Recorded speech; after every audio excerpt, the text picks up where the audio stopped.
Welcome to the Managing Drought in the Southern Plains webinar series. I'm Margaret Boone, Program Manager of the Southern Climate Impacts Planning Program with your briefing for Friday, October 21st, 2016.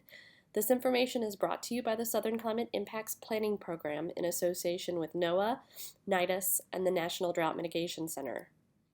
So what's changed since we last visited? It's been dry and hot across the Southern Plains, with the dryness extending into the southeast. Drought, therefore, continues to intensify across areas of southern Tennessee into Mississippi, Alabama, and Georgia. With the heavy rains and mountain snow across the Pacific Northwest have led to some drought reduction and elimination in that area. Warmer than normal conditions, unfortunately, are expected to persist over the next week or so. And last but not least, La Niña may be returning. So this is the newest drought monitor released Thursday, October 20th. Extreme and exceptional drought persists across the western United States, while heavy rains and mountain snows have reduced or eliminated drought conditions in the Pacific Northwest. D0 to D2, so abnormally dry to severe drought conditions, exist across portions of the Southern Plains.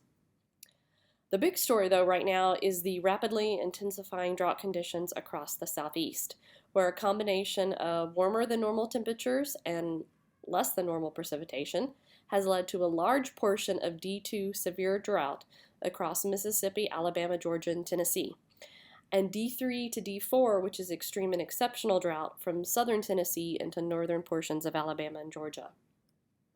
So zooming in a little closer, I wanted to talk briefly about those conditions across the southeast. There are particular concerns in Giles, Lincoln, Lawrence, Marshall, and Maury counties in southern Tennessee that have missed out on the recent rains and have been dry much of this last summer and spring.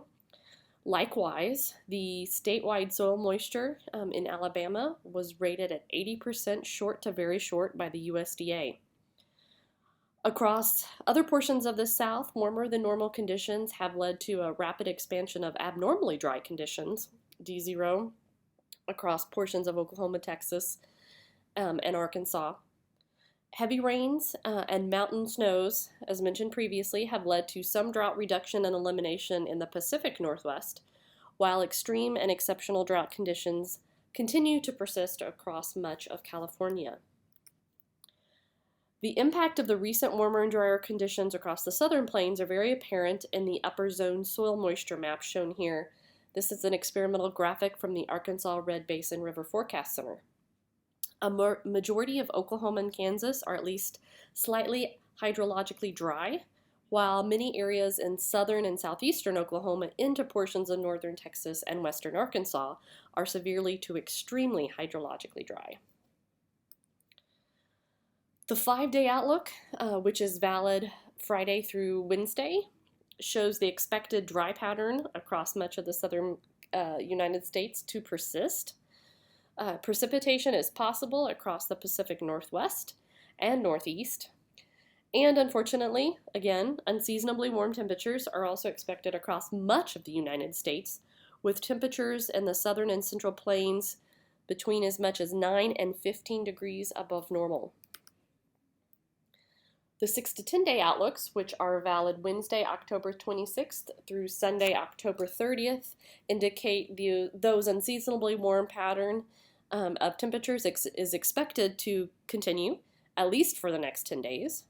Portions of Oklahoma, Texas, and Kansas have an 80% probability of seeing above normal temperatures.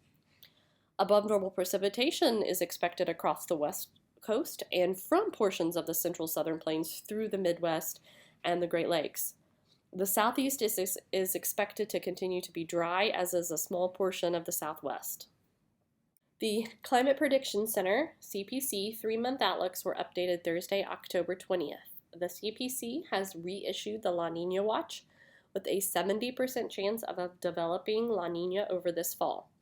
The 3-month outlooks reflecting November, December, and January incorporate this La Niña signature. Drier than normal conditions are possible across the southern United States, with above normal precipitation possible across the Intermountain West and far northern Great Lakes.